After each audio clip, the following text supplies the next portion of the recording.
magic. Hit go live, baby. There we go. It's just that easy. It's just that easy. It's like magic. Okay, got it.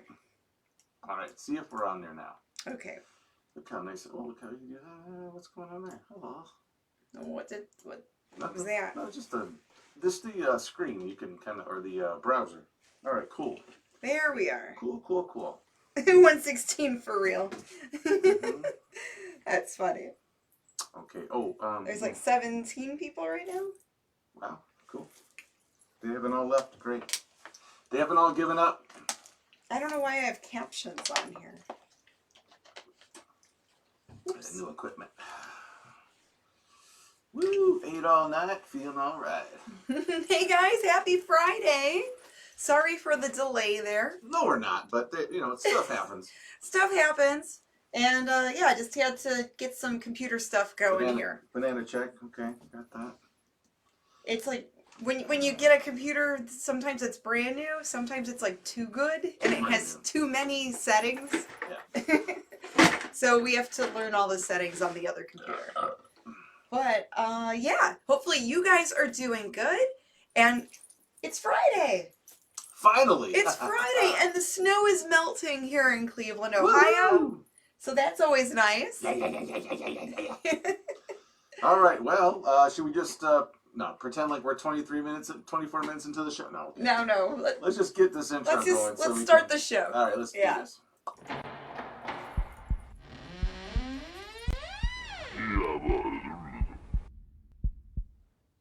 Well, whoop-dee-doo. Hey, gang. Welcome. I'm Cliff Jablonski, the behind-the-scenes guy here at the Mummy and the Monkey's Hairy Scary Hangout, yeah. And I want to know one thing. Are you DTF? That's right. You know what I'm talking about. Are you down to Friday?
What's buzzin', cousins, boils and ghouls? I'm Grimm Gorri. And I'm Janet Decay. And you're watching the Mummy and the Monkey's Hairy Scary Hangover. Episode number 116. Woo-hoo. 116 episodes. That's right. We're very close to our 200th episode. Well, maybe not that close if my math is not the best. But every week we get closer and closer to 200 episodes. Yes, and these ones are streaming so good now. And maybe by episode 300 we'll know our computers better. And maybe we'll have like 100 people watching. Who knows? Yeah. But so share this with your friends. They can watch too. We have a fun night of shorts just for you. That's right. It's going to be so much fun. We have a jam-packed show once again. Somewhat thanks to you guys out there sending us some cool stuff that we're going to show later. Some great artwork came in over the week, and some new animated stuff by Randy. Our buddy Randy out there did a really cool job. Not only with the intro that you saw, but something else that we're going to talk about later. He did a cool little piece for us. So we got that tonight. We got a new skit that hasn't been shown on this show yet. A new to Facebook skit. That's yeah. Right. And gosh, what else? What else is on the agenda? Let's see. We have a super host interview we're going to play later. That's right. Yeah, we're going to bring up the super host stuff. It is sort of the anniversary of his passing. Around, it's been about a year. Well, and that awesome intro that we'll that's play what later. I just talked about. Yeah. That's all part of it. I was teasing there, Decay. And these are some really, they're very backwards 50s and 60s educational shorts. Oh yeah. You know, so they're fun to watch. They're not really that educational. But So you I can don't. bring it down with me. But yeah, so but it's a nice assortment of them too. Everything from dating to something about ants. Yes, and your health. They have a health one. We got to look up the narrator of this thing. There might be something about him, so let's look that up while we watch the first one. That's not that's not to the fourth. We have like about 6 of them, roughly 6. About 5 or 6 shorts. Shorts, yeah. We'll see what we got time for.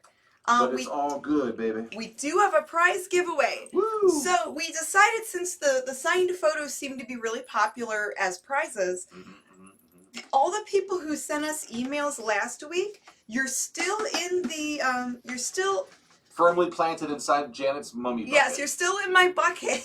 And you're really in there. If Good. you did not email us last week, you can email us this week to be added to the bucket for a chance to win an autographed photo of Grimm and I. That's right. So if you have already sent something in last week, you could save yourself an email, save yourself your dexterity of your fingers. Yeah, so if you didn't win last week and you sent an email last week, your name is still in here, so don't worry. Yeah, sure it is. No, it is. It is. There's a lot of names in there. There's a lot of names I wrote down last week. And we'll just add to it if you were not part of the contest last week. That's right. So the MummyAndMonkey at gmail.com, and in the subject line, you have it say photo. Right. Yeah, and during the shorts, I'll write some names. I'll write the names down, and we'll put them in there. And at the end of the night, one lucky winner will win a signed photo. Whee! Yeah, it sounds like fun. Awesome. All right. So yeah. So wow. All right. So you're gonna do all your shout outs, Magic Macabre Mirror, do all the you. Yeah. So we need to do the Mini Monster shout outs. Yes. So I've got Putrid Petunia here hanging out with us. She's our Mini Monster There she mascot. is. Ow, And, that nose is so pointy. It always. Ooh. Or those her teeth. Did she bite you? No, that's all about that nose. Ow. It's so pointy. And I don't know which one of these two smells worse. You know, Oh. you guys are both pretty. Hey. I think Petunia might need a She's bath. Putrid Petunia. Putrid Petunia. Don't you know? All right, so Mini Monster shout-outs to Ooh. Nevaeh, Hey. Stephanie, Hey. Katana, Ah. and Ariana, and all 4 of them are sisters. Yeah. How cool. Woo. Hannah Banana. Hey, Hannah Banana. Miss Violet. Hi, Hi, Violet. B. Miss Becky. Hey, Hi, Miss Bex. Becky. Sienna and Dominic. All right. Hi, guys.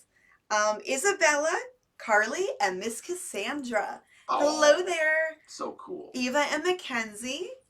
Hello. Adrian, Julius, Atticus, and Mr. Dario. Hey, what's up, kiddos? Hey, guys. Thanks for watching. All right. Thanks for watching, Mini Monsters. And now for the big monsters. Now for the big monsters. the adults. All right. And there's Well, 160 of you watching. whoa, what the heck did we Can do we right? get it up to 200 viewers? Can we get it up to 201? Share this in your favorite groups. All right, let's go. Magic All Macabre right. at a time. Magic Macabre Mirror. Woo. Magic Macabre Mirror. Tell me, who be here? Yeah. I see Miss Lois, Daryl, Toby, Jeffrey, Travis, Keith, Karen, Tim, Francis, Herman, Mark, Herman. Lenny, Bobby, Jeffrey, Albert. I see Lofty Moose, Michael, Shane, Casey, Jeff. I see Ken, Connie Wow. Cleary. I see Lynn, Jeremy, Gern, Joseph, Mark. Another Jim, another Tim, Alan. Oh my God, so many of you here. There's John, there's Rob Fleck, Tim Harris. Rob's in the house. All I right. see Rance, Donnie, and Joel. Hey, Joel. And Bob Ferguson. Oh, Bobby F is in the house. All right. We are the show that watches you back. That's right. And after the first short, we'll we have a little surprise for you. Speaking about the Magic Macabre Mirror, even though we talked about it, we showed it last week. We have a brand new commercial for the Who Be Here Mummy and the Monkey figurine set, fresh off from Rob Fleck, the creator of the set from Phoenix Comics and Toys. The limited variant figure Yes. set. How cool. Yes. All right. All right. So let's get on to the first short. Yes, which short is this, Grimm? Oh, it's something dating and you, or something. There's something to know about dating. I have to get. Oh, so we're going to learn how to go on dates. That's right. Okay. Can you believe that? I can tell you right now, that it's going to be a lot of fun. So get your pen and paper ready to take some notes, because if you didn't know about dating, well, you're going to learn about everything you didn't want to ever know about dating. Fresh from what to do on a date is what it's called. Oh boy, Oh my. it should be great. So, What all right. to do on a date. So everybody get ready to learn more than you could ever want to learn in your life right here on The Mummy and the Monkey's Hairy Scary Hangout. Hope this is not Tinder or Grindr, is it this thing?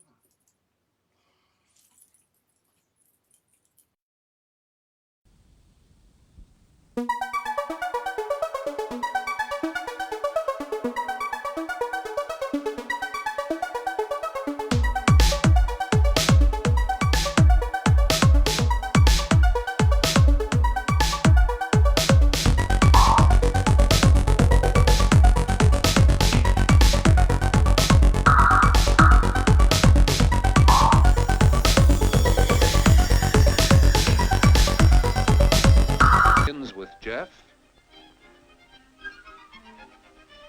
and Kay and Nick.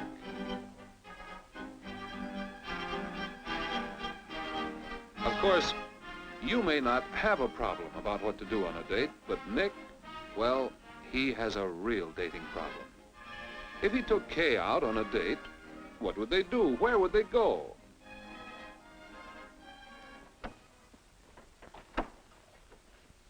Just a minute, Jeff. I'll get my tennis racket. Okay, Nick, but hurry.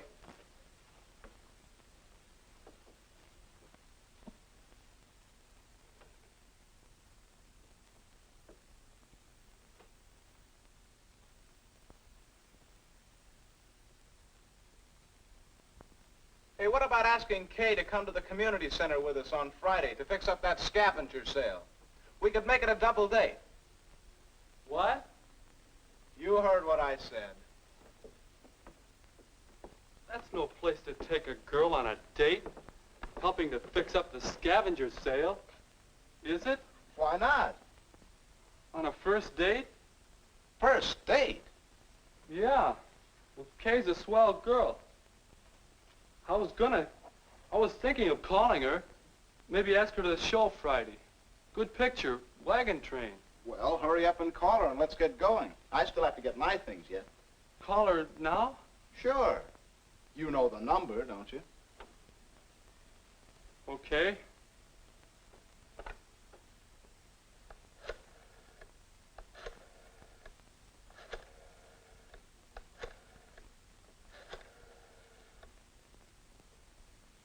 What if she says no? Hello? Oh, hello, Kay? This is Nick Baxter. Oh, hello, Nick. How are you? Fine, thanks. Say, Kay, next Friday, would you like to see Wagon Train at the movies? Oh, I'm sorry, Nick. I suppose you've got your mind made up to see it? You've seen it? She's already seen it.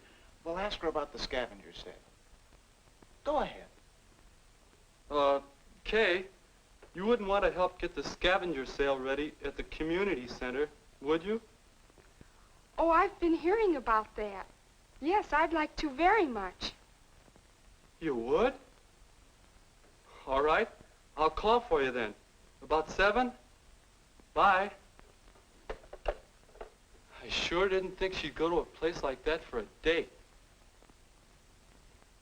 Where's my racket? Oh, ready? You know, you better think some more, fellow, about what to do on a date. Do you think she'll have a good time? What do you suppose I'll have to do? You know who all's gonna...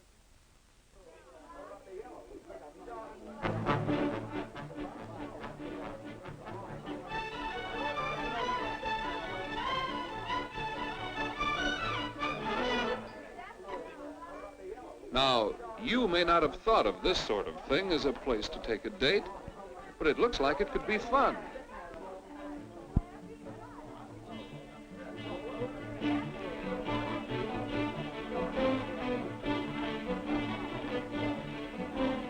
A group doing things together. Pretty good idea for a first date. Plenty to do, plenty of people to talk to. But let's see if Nick and Kay are enjoying it. No amount of fuss can make this thing look any older. Boy, that is an old-timer.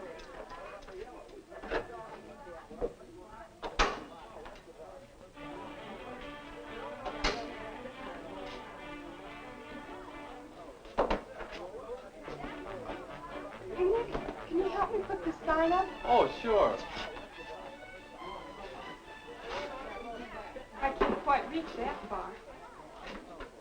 How's this? That's about right. Thanks.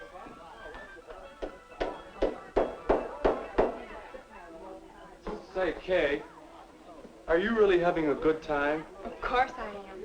I'm glad you thought of coming here. So am I. I mean, yes, it was a good idea. Okay. How about helping with refreshments for the gang? All right. See you later. Oh, yeah, oh, sure. Got any more tacks? I think they're over there by the door.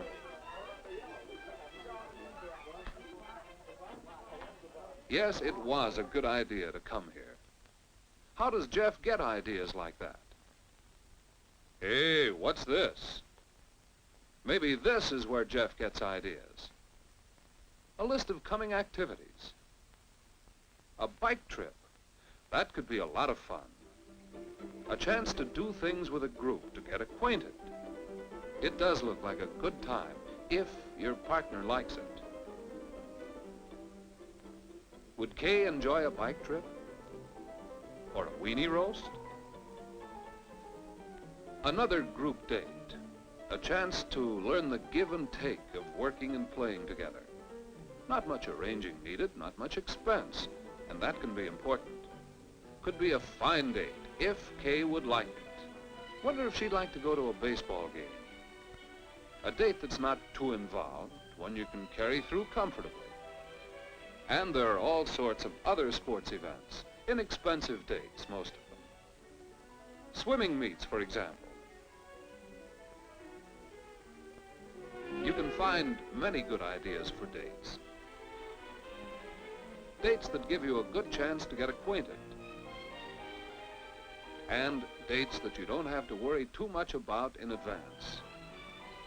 It was a good deal coming here tonight, double dating with Jeff and Phyllis. When all four are good friends and enjoy the same things, double dates can be lots of fun. Or you can ask Kay to go on dates with you alone, if you plan for what she enjoys. Hey, you loafer. What are you doing over there? Be right there. Fine thing. As soon as Kay isn't around to supervise, you go off on a vacation. You know, Maestro, I don't think your date ideas are so original. What? About what to do on a date, I mean. But what I'd like to know is, how can you figure out what a girl would like to do? A certain girl, I mean. Well, you might ask her. Yeah, Nick's looking for you. Is he good company? He always seems so quiet. We get along all right. He's got a good sense of humor, and we haven't run out of things to say yet. He's kind of cute. You gonna date him again? I don't know. Besides, he hasn't asked me. George, get out of there. I'm hungry. If you want to do something, take the Cokes out there. Okay, come on, here you go. All set? I think so. Come and get it, everybody. Come on, we eat. Let's go. Eat at your own grip. Hi, stranger. I decided to come out of hiding. Say, this looks good. You make the sandwiches? Larry will get you no place. Aha. Boy, this one's belong. Where should we go? Lodge. How about over here? Oh, fine.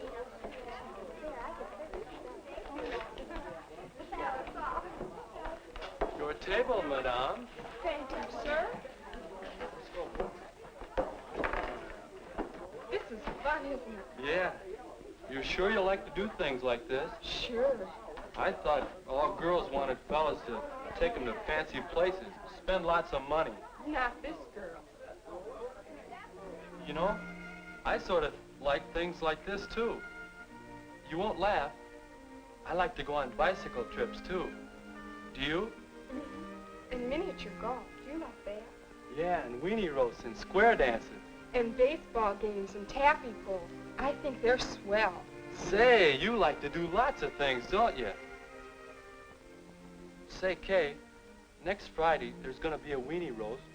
Or there'll be a bowling party if you'd rather do that. Or we could go to the band concert. Oh, I'd enjoy going to the weenie roast very much. Unless you'd rather go bowling. No, I'd rather go to the weenie roast. If Jeff goes with Phyllis, we could double date with them. Hey, Nick, hey, come on, we're gonna break open the ice cream. Okay, be right there. Is it all right then, about Friday? Yes, Nick. It's a date. Yes, there are lots of things to do on dates.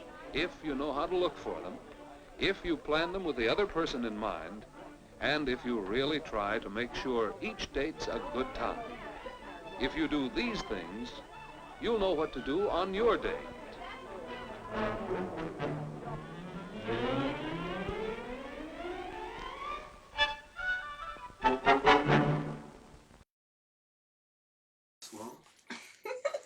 Ooh, well. Gee, that's swell. Welcome back to the swellest show on Friday night, the Mummy and the Monkey's Hairy Scary Hangout. I think I learned a lot. And we got a Louie up here. Louie's hanging out with us. Our crypt kitten, Louie. Yes, Louie does not care that we do a show. No. He still wants us to It's pet. all about the Lou, you know. Yeah. Well, yeah, so there you go. Hopefully you learned a lot about what to do on a date. I wanted to go to that scavenger sale, Grim. What about the weenie roast? I don't know about that, but the scavenger sale would be a lot of fun. Oh, I'd rather go to a weenie roast and go square dancing. Square dancing. Yee-hoo! Turn your partner round and round, throw on the toilet and flush her down. Sounds pretty square to me. Well, yeah, there you go. Well, I don't know what you learned there, but I don't know. Yeah. I don't know. Really, what can you say about that, right? Yeah. So, as promised. It was swell. Yeah, it was swell. Yes. Speaking of swell, check out this new commercial from Phoenix Comics and Toys. Ooh.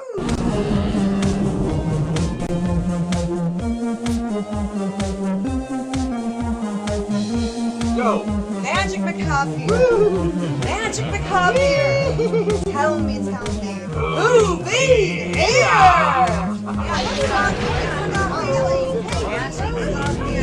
All right, all you monster kids out there, get ready, because they're finally here! It's the Mummy and the Monkey limited edition figurine set! Exclusively brought to you by Phoenix Comics and Toys. And don't forget to watch Mummy and the Monkey's Hairy Scary Hangout, Friday nights at 10 p.m.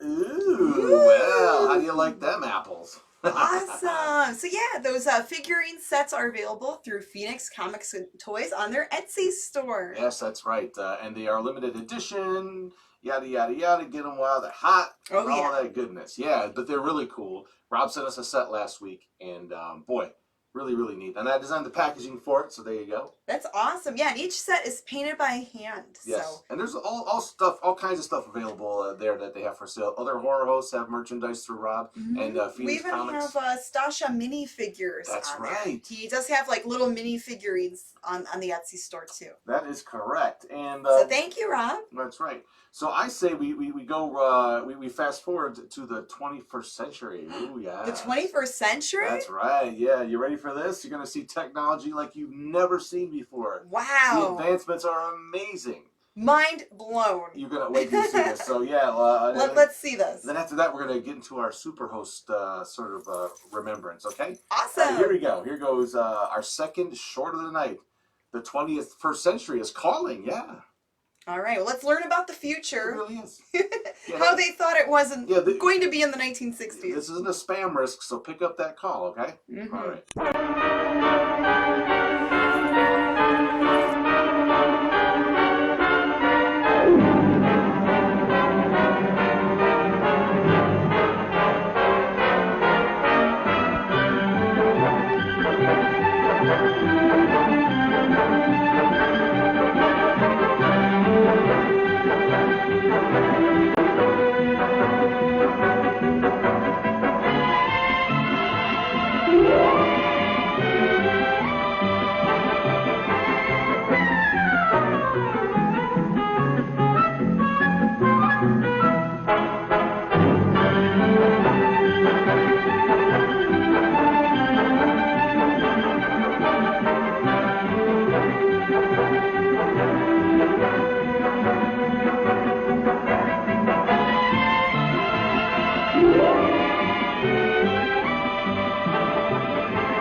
All passengers must leave the train at this terminal. Round trip passengers turn to your left as you leave the train. Exit to your right.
Here is a world of communication, tailored for your needs of today and tomorrow, bringing together all people in a new era of understanding.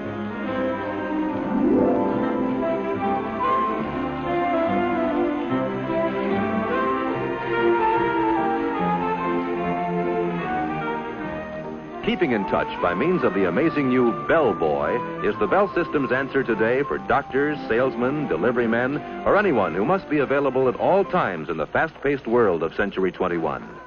When someone calls and you are out, you can be reached by dialing your Bell Boy code number.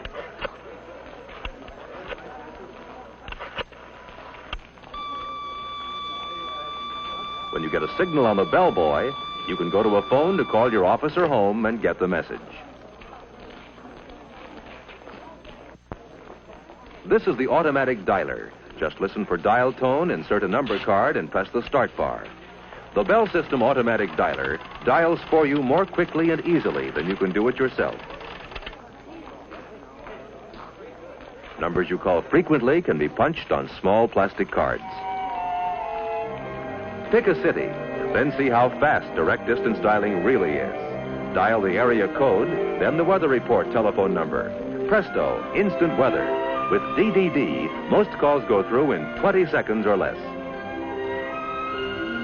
Here you see the Bell solar battery in action, turning light into electricity to run this display. Solar batteries are used to convert sunlight to electrical power and make our satellites talk back from outer space.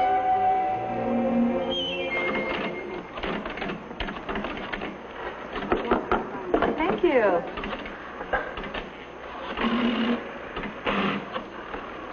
Hi, this is the Bell System's new touch-tone dialing. With this indicator, you see how many seconds you save the new way. Let's try it. Okay, I'll race you. Ready? Go.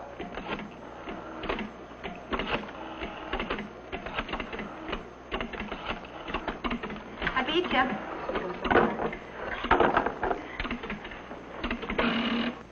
Welcome to our exhibit. I'm glad to have this opportunity to tell you about the telephone switching center of tomorrow. The electronic central office, which is made possible by the magic of the transistor and other tiny but amazing devices invented by the Bell Telephone Laboratories. Imagine, if you can, an electronic brain operating at millions of a second speeds. I say brain because the new electronic central office will almost think for itself. It will not only carry out instructions you dial into it, it will also remember instructions you provided earlier. These memory features will offer many convenient services I'm sure you'll be delighted with. For one thing, you'll be able to reach frequently called numbers by dialing only 2 digits. All you'll have to do is give the telephone company a list of the numbers you dial most frequently. The electronic brain's memory will do the rest. To see how it works, please watch the screen.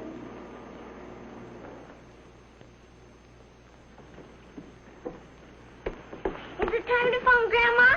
Now, let's see. All right. Now, let's say you want to call your mother, who lives in Des Moines. You call her fairly often, so the telephone company has assigned 53 as your special number for making this call. When you dial the 5 and the 3, the electronic central office's brain says, uh-oh, something special, searches its memory for what those 2 digits represent, and dials the area code plus the full number in Des Moines for you. Hello? Hello, Grandma. Ever been invited out for an evening and had to turn it down because you're expecting an extra special call? Well, the electronic central office will solve that problem for you, too. When you do go out, it will be a simple matter to have your calls transferred. All you'll have to do is dial a special code, which tells the equipment's brain you want your calls transferred, and then dial the telephone number where you can be reached. Our amazing electronic central office will take it from there. I think it's a wonderful call for you. No, you stay there. Wait. Hello? Diane? No, this isn't Diane. It's Linda. Linda? What gives? This is Jim Morton. I was calling Diane Brown. Oh, yes, she's here. She had her calls transferred to my house. Hi, Jim. And what about those times someone has tried to call you and your line is busy? We've thought of that, too. Fine, Sarah, that's fine. I'll have the information for you at the meeting next Wednesday. When you hear the beep tone on your telephone, you know someone else is trying to reach you. Sarah, will you hold on just a minute? Someone else is trying to reach me. All you do is flick the switch hook to hold the first call while you Hello? take the second. Oh, hello, dear. I was just talking to Sarah. I see. Okay, dear, but you tell Fred next time he's in town he's to bring Helen, right? Bye, dear. You flick the button back and go on with your first call. Hello, Sarah? That was Bert calling. Easy as pie, isn't it? And here's another feature you're going to find handy. Now, look. Sarah, Jane knows a lot more about that than I do. Why don't we get her on the line and find out? Okay, just a minute. Want someone else on the line? That's easy, too. Flip the switch button, then dial a code number and the number you want. And presto.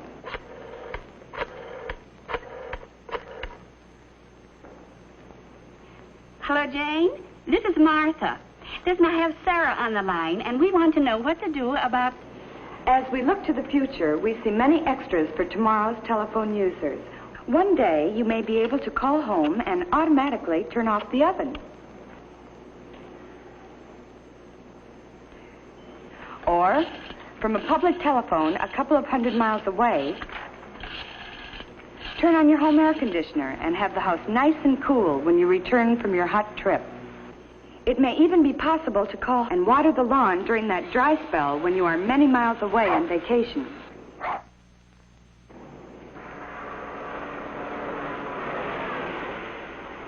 Sounds fantastic, doesn't it? But it is all possible because of the basic research our scientists and engineers at the Bell Telephone Laboratories are doing to make your service better day by day.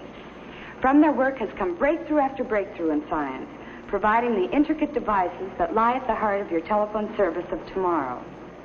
Through the invention of better things, we are trying very hard to give you the kind of telephone service you want and need. And we think you'll agree, after seeing the many exhibits we have here, there is no end to telephone progress now or in Century 21.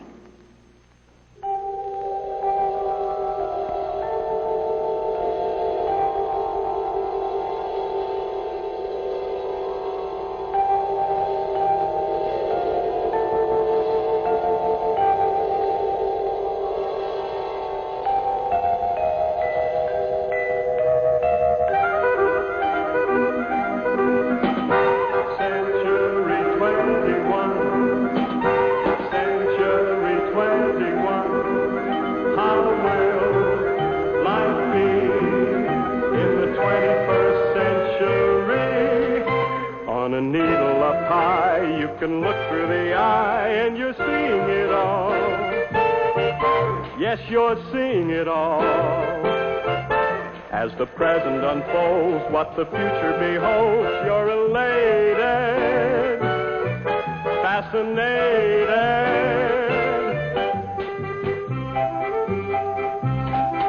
See the art shows, walk the thoroughfare, on the boulevards leading everywhere. Ride a rickshaw, dine on caviar, you can telephone a star. It's a wonderful age on a beautiful stage demonstrated for you, been created for you. It's just a part of the thrilling start of Century 21.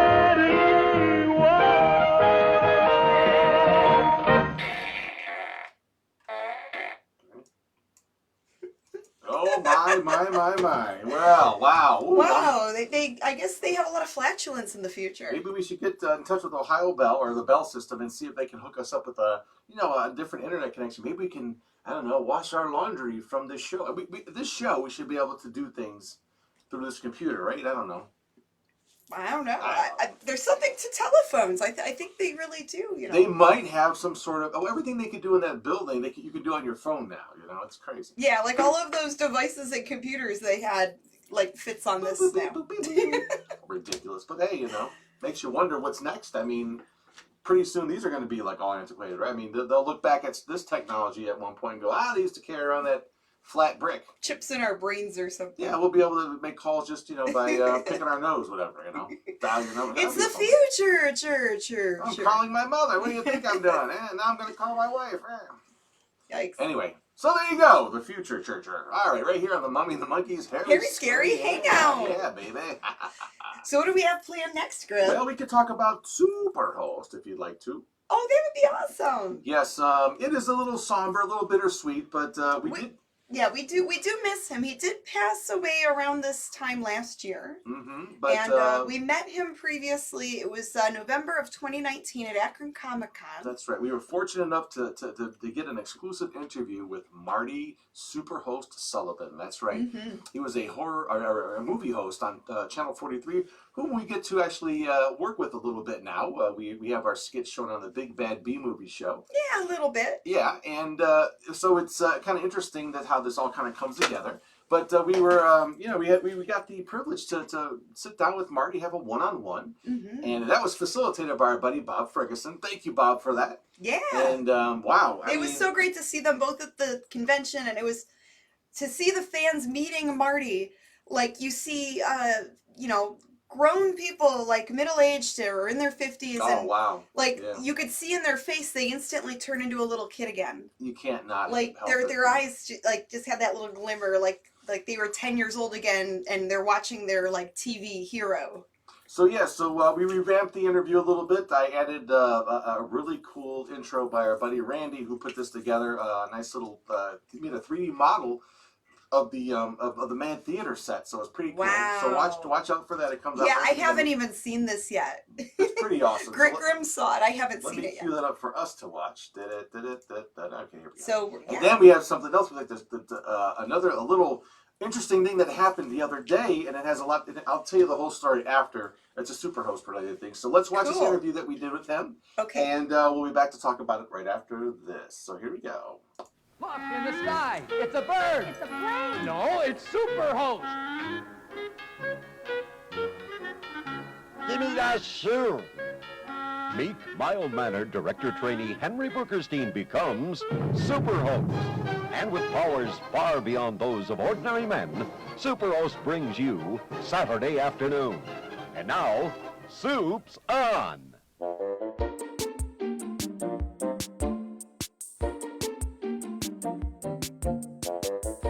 Hey everybody, Grimm Gorri here with Janet Decay, and we are here with a television legend. Yes, it's the one, the only, Marty Sullivan, also known as Superhost.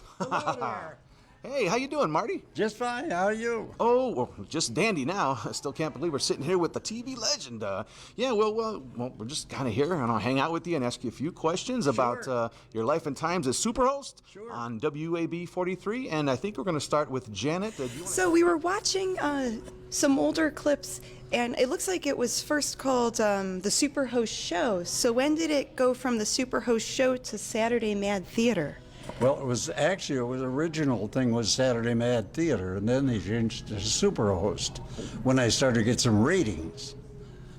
Did you come up with the name Mad Theater, the title for that? No, that was our program director, one of the geniuses in the front office. Now, did you want to tell us a little bit about the show? I know you've done this like a million times, but just for those who don't know, to give your little spiel on, a little brief history of it? Well, sure. It started off when they were recording a dance show, a teenage dance show, something like Dick Clark. But anyway, they were doing that, and I was floor directing. I was out on the floor with a headset on talking to the director, doing whatever he told me to do. And they were adjusting the lights on a set where the four lads are going to sing standing on the corner. So they had a corner set. And they weren't there, of course, so I had to stand in while they adjusted the lighting. And the director inside thought it would be funny if he screamed at me that my fly was open. So I was trying to cover up and change, do whatever was necessary there. Right. And I must have looked terribly disconcerted and silly. And the program manager was sitting in the control room, and when it was all over, he said, come up with an idea for a movie host, and we'll put you on the air if we like what you do. Very interesting. And where did you come up with the voice for Superhost? Right? Where was that from? That goes back to my announcing career in Detroit. I worked for WJR in Detroit, and there was a man locally by the name of Ralph Bingay, who went back to the old days of radio at CKLW in Windsor, and he had the ability to produce these voices and carry on conversations with them. It was like there's a whole group of people in there. It was just Ralph. And one of his voices was, "Hello there." And that's the voice I stole for Soup. That is incredible. Yeah, I've always wondered about that. Yeah. Do you have another question, Janet? Well, we hear a lot of people in Northeast Ohio that talk like that. So we always wondered what inspired you to do that voice. Their underwear is too tight, I suppose. That's the secret. Okay. Now, you did a lot of skits and bits on your show as well as the hosting the segments in between. And were there any, you did bits like Convoy, you did a parody on that, all the funny records like Slim Whitman and Boxcar Willie. Those were really funny. Was there ever a skit that you didn't get to do or one that might have been banned by management? No, we were allowed to do anything pretty much we liked.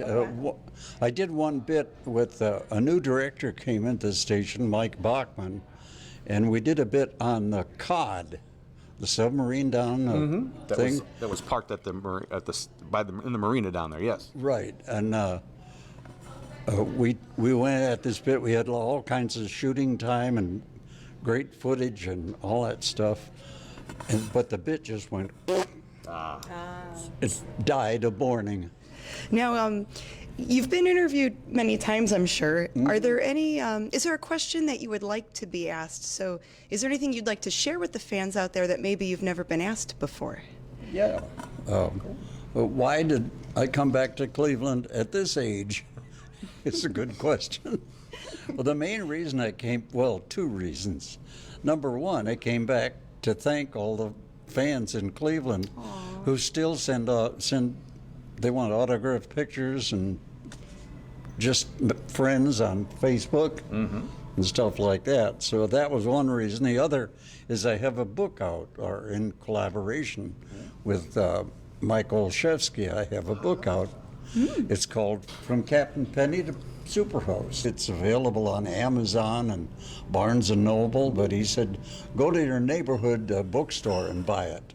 It's better for the small merchant. Do you think there's a future for horror movie hosting? I know there's a lot of local networks that don't really do that anymore, but there are online outlets. We just wanted to see what your opinion was on that. I think there is an awful lot of interest in the genre. Look at that, the way I pronounce that. Just like a regular guest. Anyway, I think there's a great future for it, again, on the internet, on the social internet, on Facebook and Instagram and blogs and all those things. I think it's great, and I hope you are very successful at it. I think that's all the questions we have for you right now. Is there anything you want to say, final words? Well, just good luck to you two on your chosen career, and have fun with it. We are, because you sure made it look that way, and that's why we're doing this. Well, from the bottom of our little hearts, we want to thank you, Marty Sullivan, so much, Superhost, I should say, for granting us this interview, and we'll see you out there on the interwebs or whatever, right? On Facebook, yeah. All right. Thanks a lot, everybody, for joining us, and we'll see you around.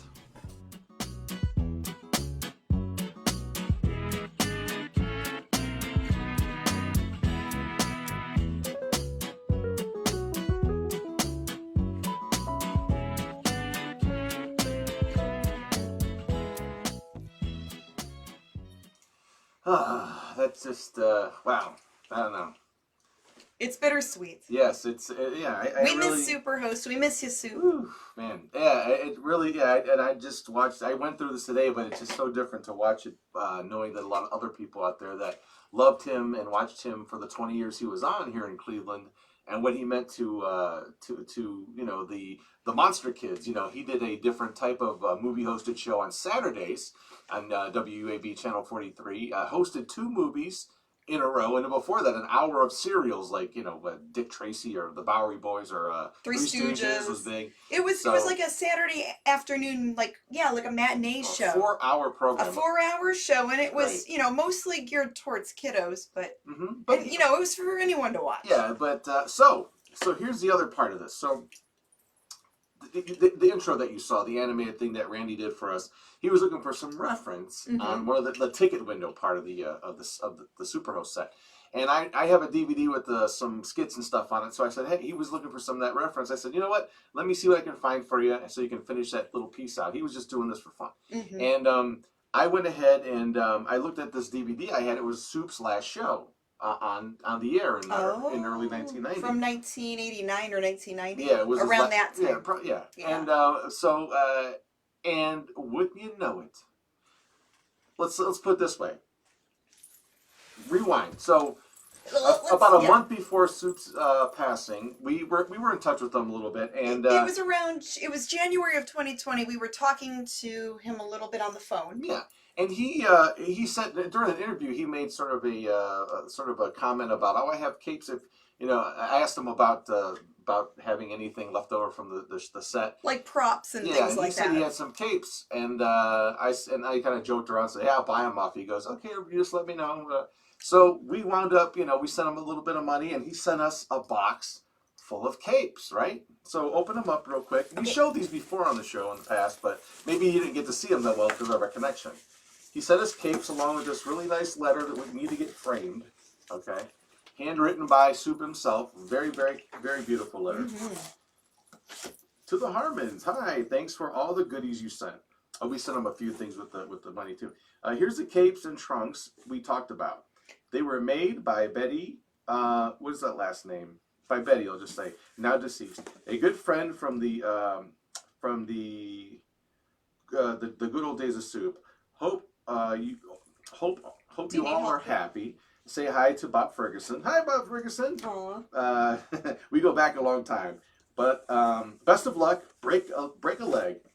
As they say in showbiz, Soup, a.k.a. Marty, where did you find the Superman flash drive? Oh, yeah, we sent him a copy of the interview along with some photos on a Superman flash drive, but you made it look like a Superhost flash drive. There was a PVC rubber kind of Superman figure, and I just put a little red dot on the nose. Okay, so in this magical box of stuff. So those are some leopard trunks. Yeah, and a matching leopard cape. And a matching leopard cape. I think this was something that he said, that this is really heavy too. How do you wear that? So when I guess he would have special capes for certain movies. That might have been for like a Tarzan thing. So maybe like a Tarzan, like a jungle adventure type of movie. And then you get on these other ones, because this one's not. So there's that one. Yeah. I'll set it down here for now. So get to these ones. So here's a camouflage one. So there's a camouflage one from when he played like an army movie.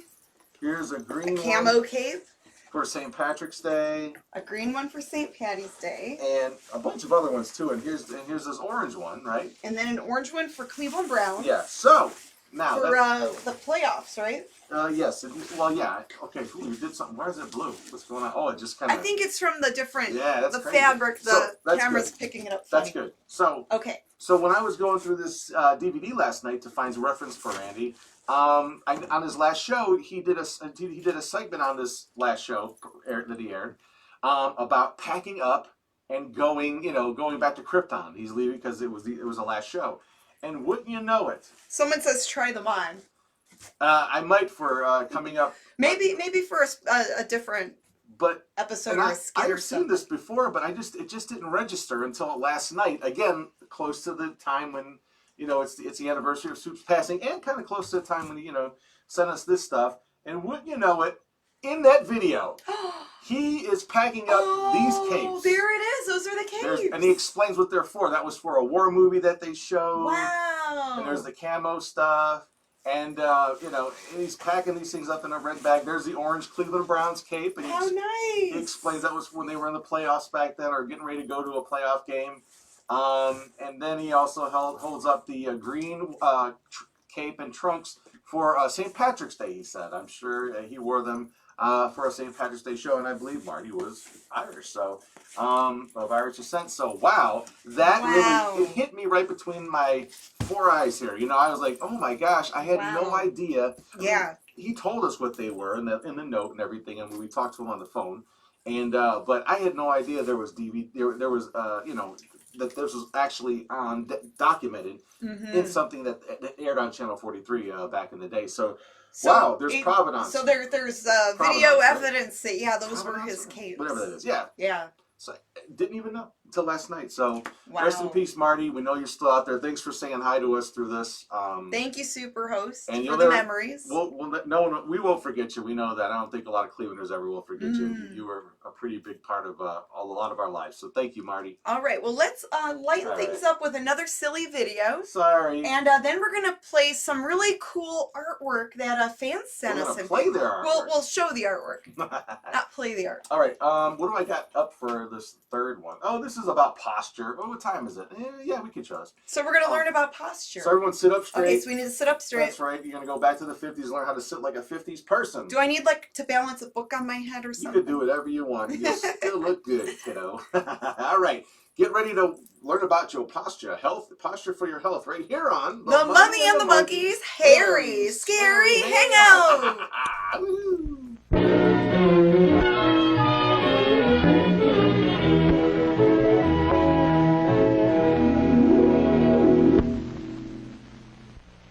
Here it is at last, the night of the party that everyone's been looking forward to for weeks. That's Betty Brand at the piano. She's the kind of girl who puts life in a party. And here are Jimmy and Sue and Jean and the rest of the gang. They seem to be having a wonderful time. Over here are the ones who'd rather talk than play. And oh yes, here is Adrienne. Adrienne, who usually sits all alone, slumped in her chair in the corner. Adrienne knows that for some reason she doesn't fit into the picture, but she doesn't know why. Her party dress is just as pretty, just as becoming as the clothing the others are wearing. And Adrienne has a sense of humor. She can laugh right along with the others when she knows what it is they're laughing about. But why do they sometimes laugh for no good reason? What is it that creates this unfavorable impression the others have of her? There's a mirror, Adrienne. Go on, look at yourself. See if you can discover what it is. Your face is all right, Adrienne. You're neat and clean and healthy looking. You're neither too fat nor too thin. Why, there's nothing wrong with the way you look. What in the world? The mirror's gone crazy. You hold one hand up, it holds the other one down. Who ever heard of a mirror like this?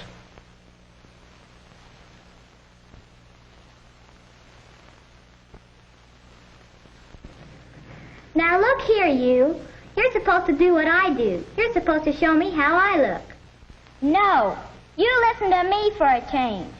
For years, I've never had a motion of my own. I've just done exactly what you do when you're in front of me. But I'm tired of helping you pretend. I can't show you how you really look, because when you're around me, you put on an act. You smile your best smile, and you stand up straight. I've always had to show you how you thought you looked. Do you want to see how you really look, Adrienne? This is it.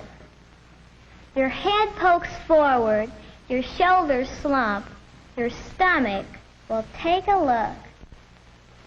Yes, Adrienne, the mirror may have gone crazy, but for the first time, it's telling you the truth. Like a lot of boys and girls, your posture is your problem. What are you going to do about it? I'll tell you what I'm going to do about it. I'm going to make you reflect what I want to see, because I'm going to have good posture. You just wait and see.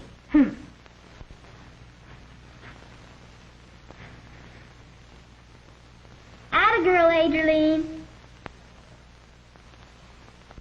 Yes, Adrienne, you have just taken the most important step toward good posture, wanting to have it.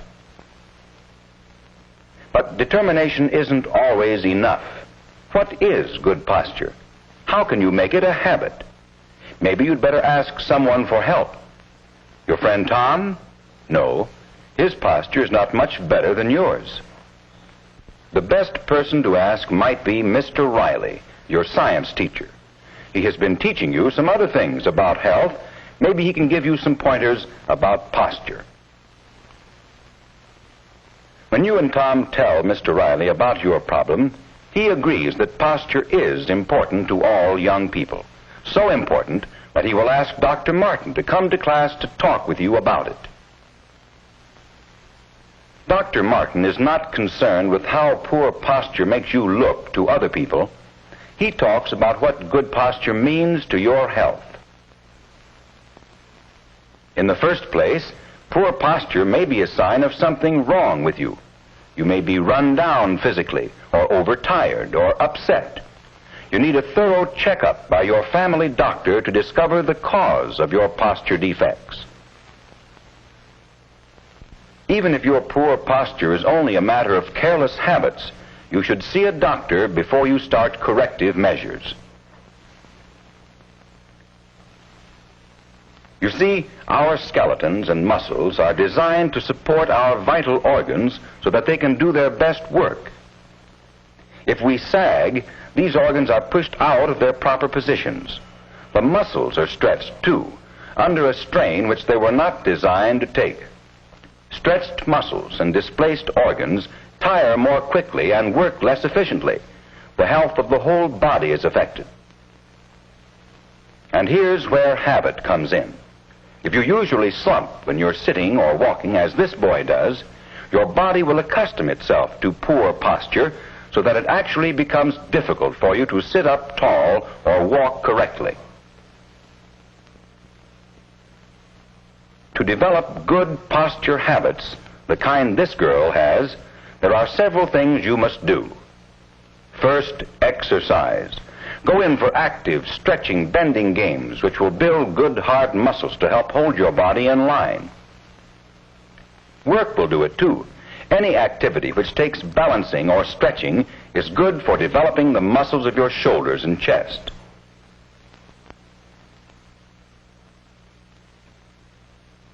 Spend some time every day working or playing vigorously. To have good posture, get enough exercise. But wait a minute. If you work or play too hard for too long a time, you'll become overtired. It's easy to slump when your muscles are tired. So get enough rest, too. Take time out to relax when you get home from school or any time you feel tired. If you rest for a while before dinner, you'll feel more like sitting up straight at the table. Go to bed early enough to get plenty of sleep, and sleep on a firm mattress which will support your weight without sagging. Remember, to have good posture, you must have enough rest.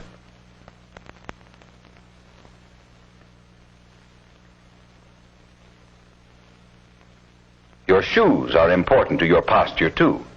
Choose new shoes for comfort and good workmanship.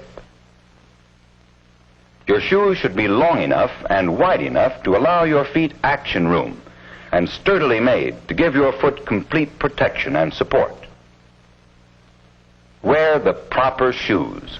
The foundation of good posture is in your feet. Make it a strong foundation.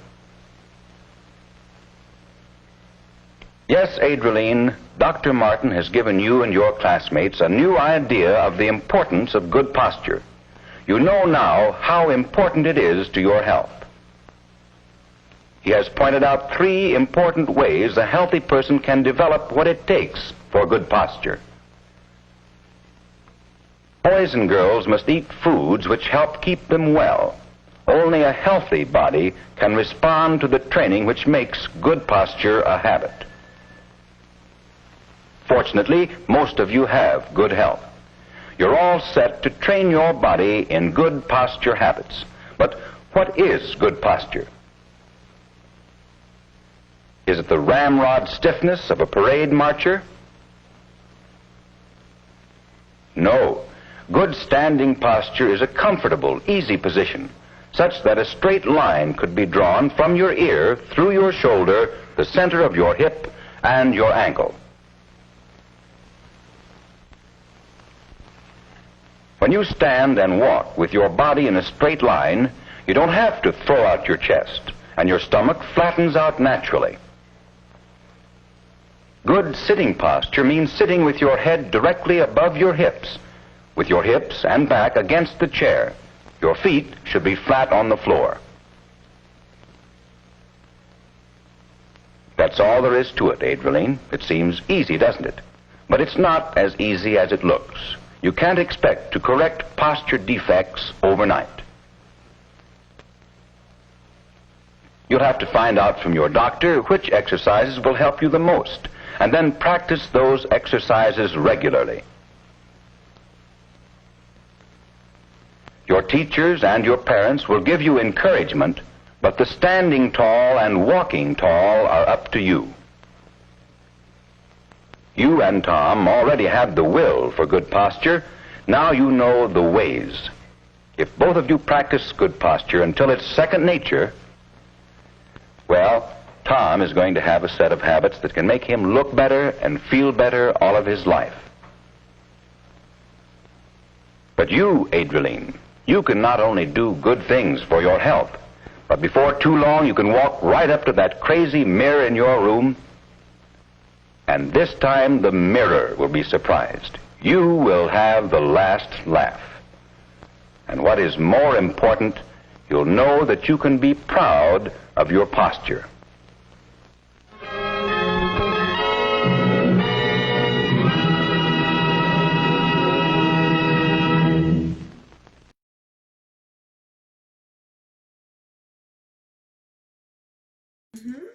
Ow, ow, ow, ow. Ow. Oh, he's digging into my leg. Louie's attacking him. Welcome back, one and all, to the Mummy and the Monkeys Hairy Scary Hangout. And look at you slouched over. Sit up straight. You know what's going to happen with you saw that video. They said if you don't sit up straight, correct posture, look at that. What happens? Your organs fell out. Oh no! Look at your organs.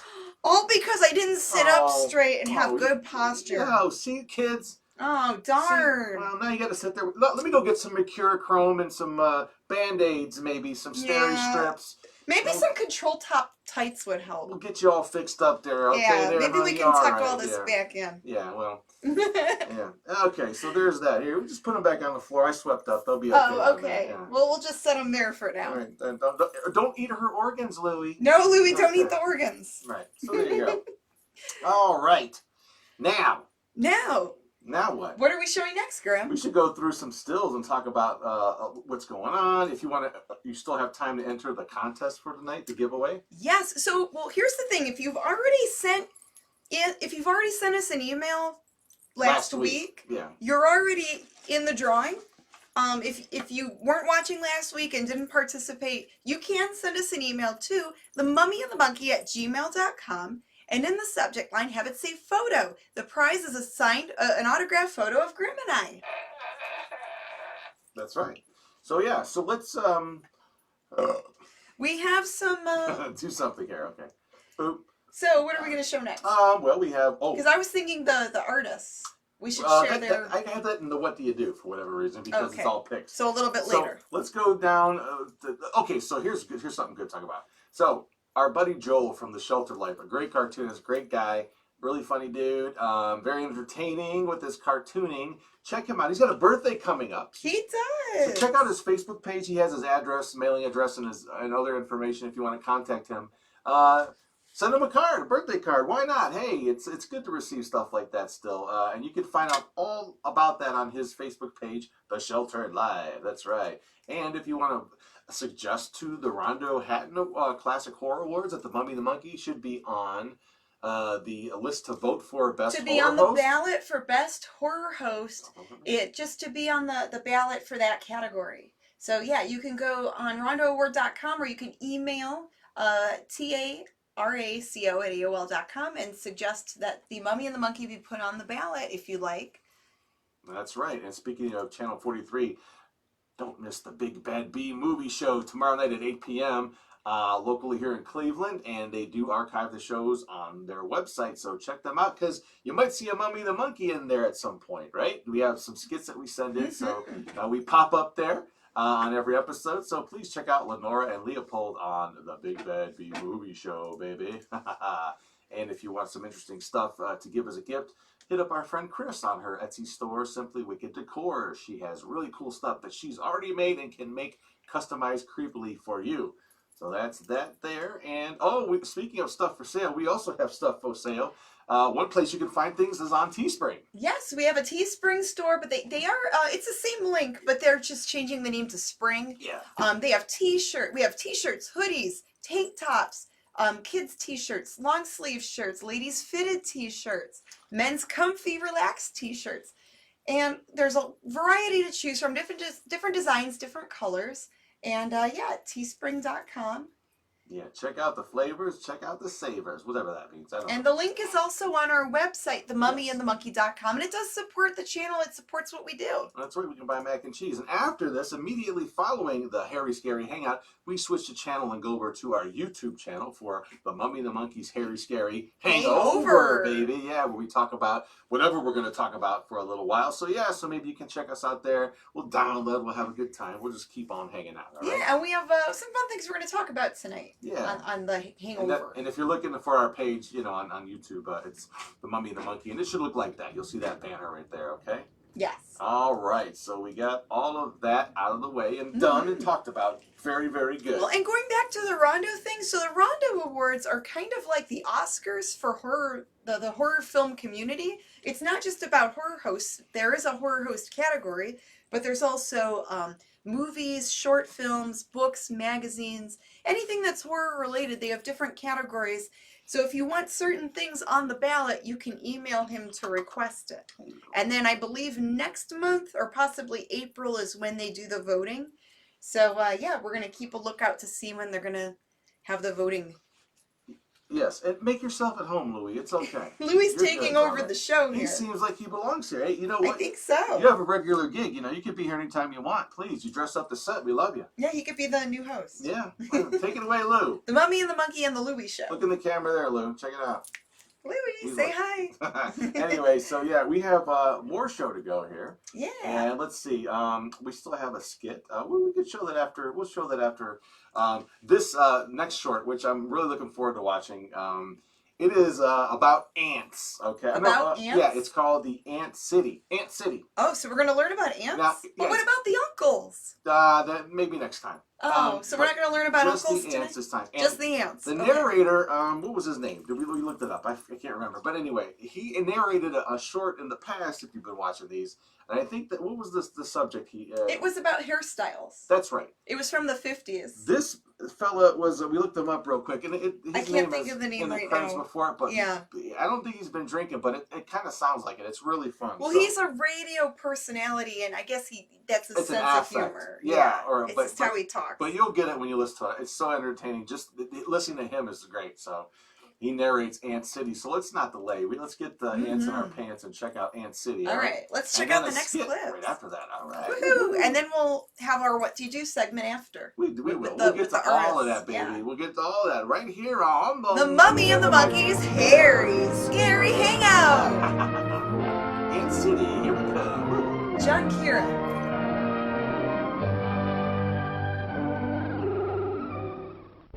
This is an ant hill.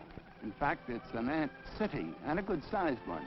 You see, ants are what we call social insects. They live in communities. They live all over the world, above, on, and under the ground, and some of them, like this species, live in trees. But you can find them from the Arctic waste to the tropical jungles, and from the seashore to the timberline city that we're looking at is a good-sized one. It compares to, well, say, Minneapolis or Cincinnati or New Orleans. I mean, a city of 500,000 busy inhabitants. And as in most American cities, they're largely composed of workers. This is the interior of our ant city. It has main avenues and side streets and stores of different kinds.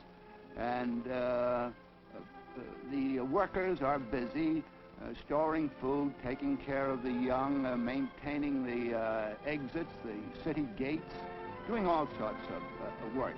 And they are all assigned to special tasks.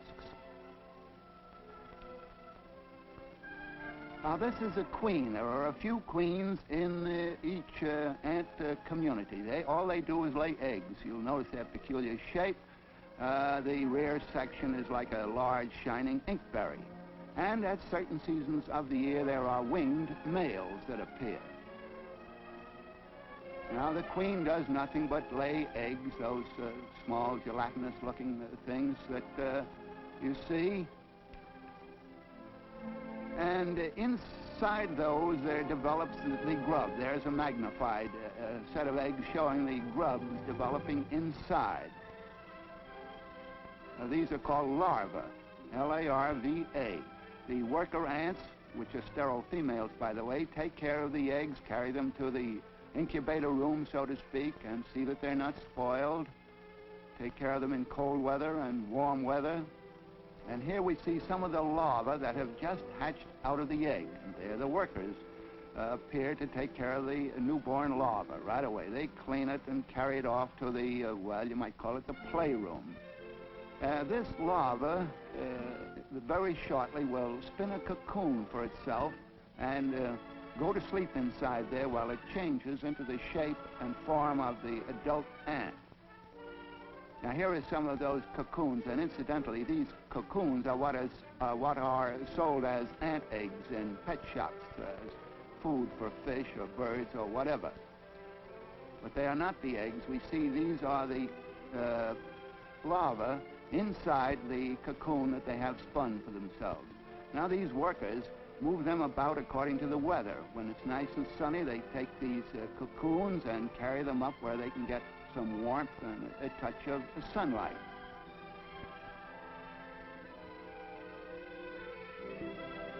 When it's time for the young ant to emerge from that cocoon, the young ant works from the inside, scratching and chewing and struggling, and the workers, seeing this activity, come and help it from the outside.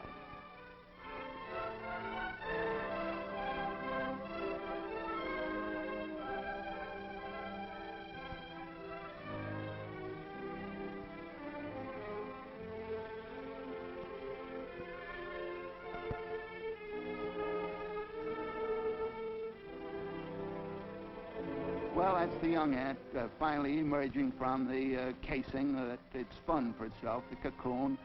It kicks the empty casing away, and that's where another function of the working tribe comes in. They are street cleaners inside the city. They carry off all the debris, including the empty cocoon cases.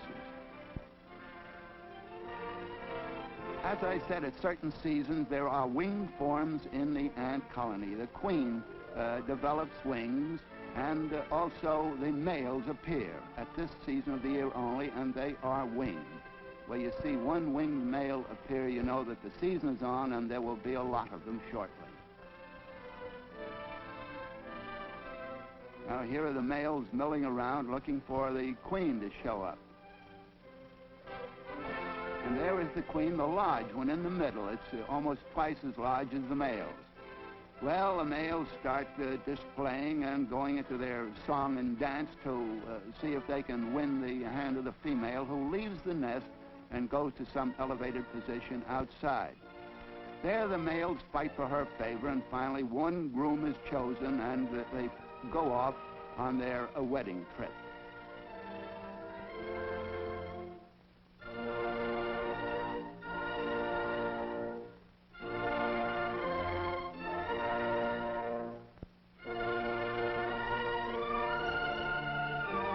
Well, finally she gnaws off her own wings and comes back to Earth and settles down to start a new community. Now, the most important thing about the worker ants who do all the work in the community is their antennae. Well, we call them their feelers. They do everything. They smell with them, feel with them, hear with them, and talk with them. Now, there's a couple exchanging some very good gossip, I suspect, telling tales out of school. But these workers then undertake all the trouble of building a new community, and they repair the roads, for instance, inside, and they clean the streets, among other things. You know, in a community of that size, there are some deaths, and there's a burying squad. Now, here's a burying squad in operation, carrying off a deceased relative. And there are always repairs to be made to the ant city itself, a good deal of construction work, and notice what large timbers they haul along for their size, I mean. Now, if a man were as strong per pound as an ant is, he could carry a ton.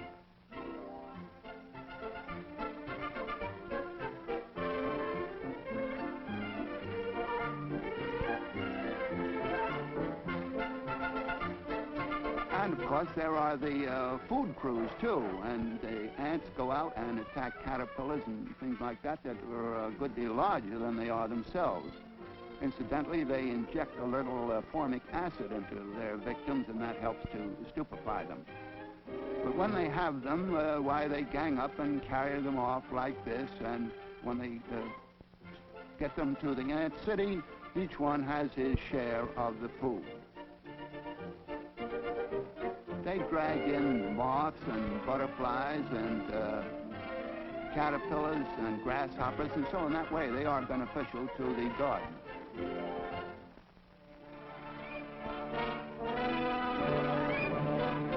Oh, there's a storm coming up. Well, the ants knew it before I did. We can see that from the way they're hustling around, and they're going to make preparations to keep their ant city from storm damage. I also noticed that the warriors there are rushing in with some cocoons that they've evidently stolen from a nearby community.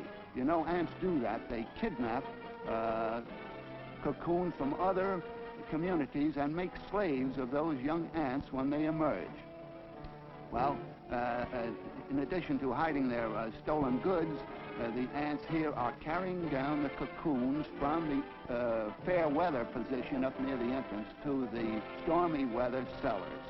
You notice that they carry those rather large cases very easily and also pack them away with a great deal of an expert touch. Well, that's because they do it regularly. As soon as the weather changes, they start changing the position of the eggs and the cocoons inside the nest. But they do know now that a storm is coming, and they're hustling down the eggs and also the cocoons so that they will not be bothered by the weather. And when they have all that packed away, they go and bar the city gates. They close the doors up there, and then they say, "Let it rain, let it pour. We clever ants have barred the door."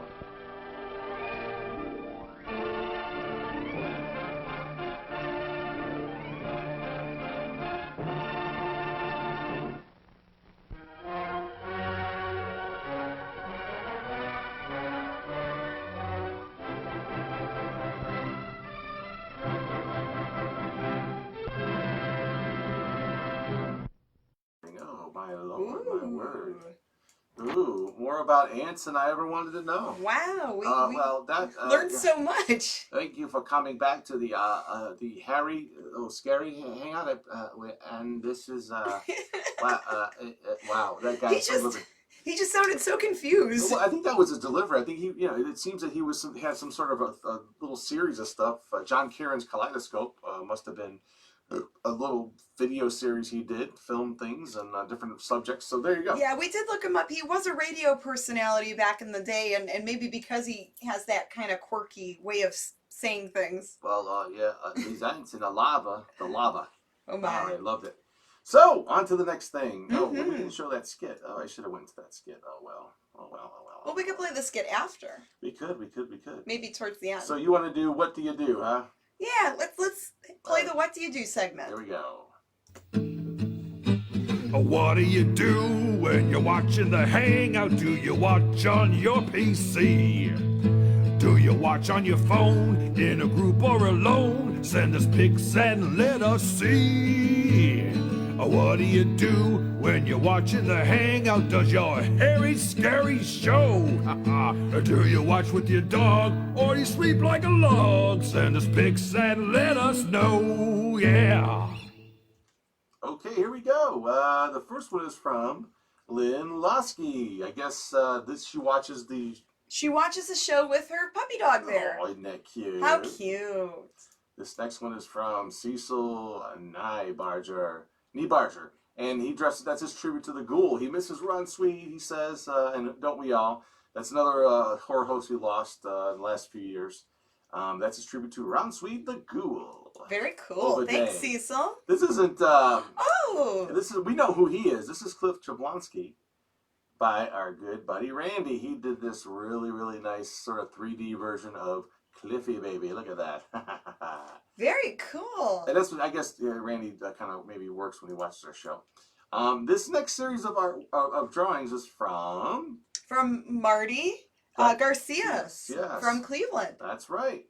And he actually goes back to the Ghoulardi days. He wrote us and said, "Hey, I love your guys' show. I just discovered you. I can't stop drawing things of you. Here's some more of his artwork." He said he goes back. He never missed a Friday night with Ghoulardi, so he goes back into Cleveland's Ghoulardi days. and he draws these really cool cartoons of the Mummy and the Monkey last few days. He's been sending us these. He goes, oh, it's me on the toilet. I was like, okay, so what did you think I meant when I said we need to start producing our own stinkers? You have smooth legs there, Grim. Thank you very much. I guess you waxed them. And there's you and I cuddling. Oh, there's Louis. That's Earl, I think, right there. That looks like Earl. It says, oh, and you're like, oh my gosh, even by our pathetically low standards, this is going to be the very worst dog crap movie ever. And I go, be strong, baby. Just be strong. Our creature feature for tonight is Attack of the Giant Rubber Stupid Miserable Mangy Rotten Radioactive Lousy Lazy Lactating Lap Dancing Mutant Midget Robots. Whoa. That is some show. Now that sounds like an interesting movie. But we can't show that movie. It's got a copyright. Yeah, so thank you so much, Marty, for that. Thank you, Marty. Sharing with your wonderful talent with us. And you send us stuff and we'll definitely show it on the show. We appreciate all of that. Thank you guys for sending those in. And if you guys watching right now want to send something in for next week, you can always email us, themummyandthemonkey@gmail.com. Right. A lot of people like to send in pictures of how they watch us, maybe their gaming setup, their TV setup, their collections. They watch with their dogs or cats, family, friends. Be a part of the show. That's right. All right. We can share it on the show. We have a skit lined up. And then we get fan art too, and that's awesome. That's right. So we have a skit lined up, and we have another short we can show to close the show out. So cool. It's all right there. So let's get... and at the end of the show, we will pick one lucky winner from the Mummy Bucket. That's right. Ouch. All right. Let me see what we got here. How long is this one? Says it is. This is like a thing. It's 10 minutes, 11 minutes long. I mean, if you want to show that, we can. If not, let's play the skit. Okay, we can do that. And then we'll figure it out. All right. Perfect programming. Here we go. Oh my gosh, Grim! 10 more minutes till showtime. Are you okay? Oh, yeah, me? Yeah, I'm fine. I'm fine. Wow, 10 minutes. Whew. Wow, can't wait. Oh, put the radio on, Grim. There's a news alert. Oh, yeah, sure thing. No problem. In other news, today marks week 2 of the global toilet paper shortage. Due to a mysterious fungus among us that has halted the production of all paper products, citizens are urged to ration any remaining bathroom tissue they have, as supplies have been completely wiped out, for lack of a better term. And now, over to Gil with sports. Rats, bats, and black cats. I should have stocked up weeks ago. We're down to our last 4-pack of Tushy towels. Yes again. I had a mess of Chipotle ghost pepper hot wings last night with a side of atomic chili, and let's just say my trip to the John was a 4-roller. I'm not going to be able to sit down for a week. Woo! Great. That's just great, Cliff. That was the last of the TP we had. Grim, what's your deal? Are you okay? Well, to be honest with you, I had dinner with Cliff last night. I ate all the same food he did. And right now, I got to go really, really bad. And thanks to him, we're fresh out of poop tickets. What are you going to do? I don't know, but whatever it is, I got to do it fast. Mother Nature's calling, and Daddy's got to pick up the phone. Hey.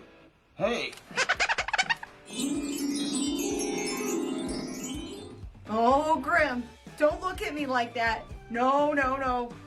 Oh, yeah. Now I know what I gotta do. Come here, Decay. Oh, no. Stay back. Don't get any ideas now. I just dry cleaned this outfit. To Papa.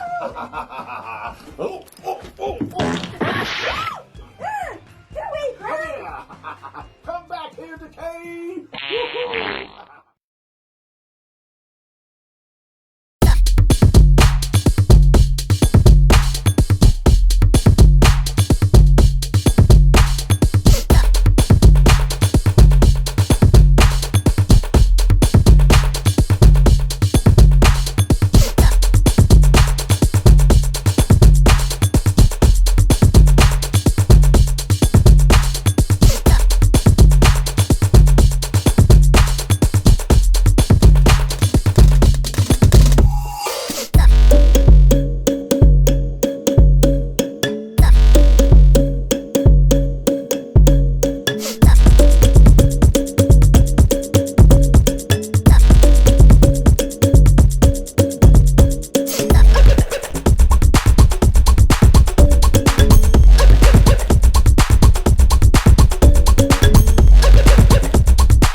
mini skirts, right?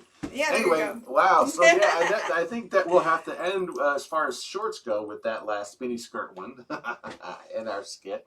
The paper chase, I call that skit, by the way. The paper chase. Oh yeah. Yeah, that was fun. Get it? Yeah, that was a lot of fun to do. Yeah, we need to shoot more skits like that, the sort of back and forth thing, and we will, and we are. We have a lot of cool stuff planned. Got a Bonanza skit another Bonanza skit coming up. Yeah, we have a handful of skit ideas that we want stuff to shoot in the near future. Yeah, so wow. Okay, so we got to pick a winner, don't we? We do need to pick a winner. Woohoo! And yeah, when we're all done here, we're going to jump on over to the YouTube channel, which is in a little bit. Yep. So there's so many names that I added here, and then we had a lot of names from last week. So let's shake up the bucket really good. I got to shake my bucket really good here. All right, now let's stir it up. Do you want to shake my bucket too? Whoa. Oh, a name popped out. Where'd that go? Out? Did a name jump out? I don't know. Where did that go? Oh, maybe not. Okay. Here, Grimm, shake it up. Oh, wait a minute. I got to drop my mouse. He's shaking up his mouse. There we go. I'm going to dip my banana in there. All right. There you go. I'll stir it with your banana. Yeah. There you go. There's no visual euphemism going on here at all tonight. No, not at all. Okay. Okay. And let's pick. Let's pick a winner here. Well, there goes our chance of being on TV. Right? Oh gosh. Gary Smith. What? Gary Smith, you are the winner. Wow, winner, chicken dinner. Congrats, Gary. And Lynn won last week. So Gary and Lynn, I will mail your prizes out to you. I'm a little late on that, but well, that's okay. So is the Postal Service. So be patient. You will get your prizes. Thank you guys for participating. Congrats, Gary. And yeah, this has been a fun episode tonight. Yeah, it started off a little rocky, but there is a full moon out, right? I mean, so I think it's tonight, yeah. Yeah, I think so. Well, if it is not, then sure as heck felt like one, I'll tell you that. Mm-hmm. So yeah, so Freaky Friday. We're gonna roll on over to we're gonna take a break. We're gonna roll on over to our YouTube channel.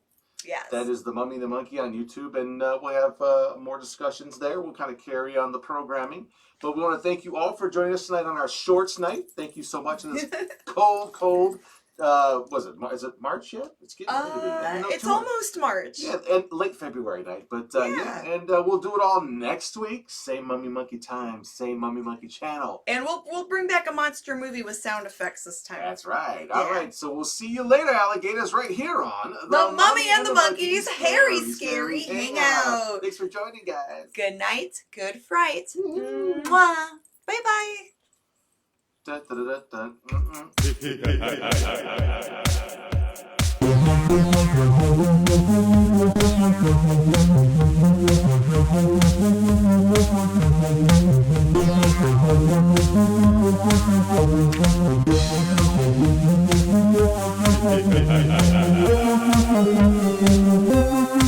Mm-mm.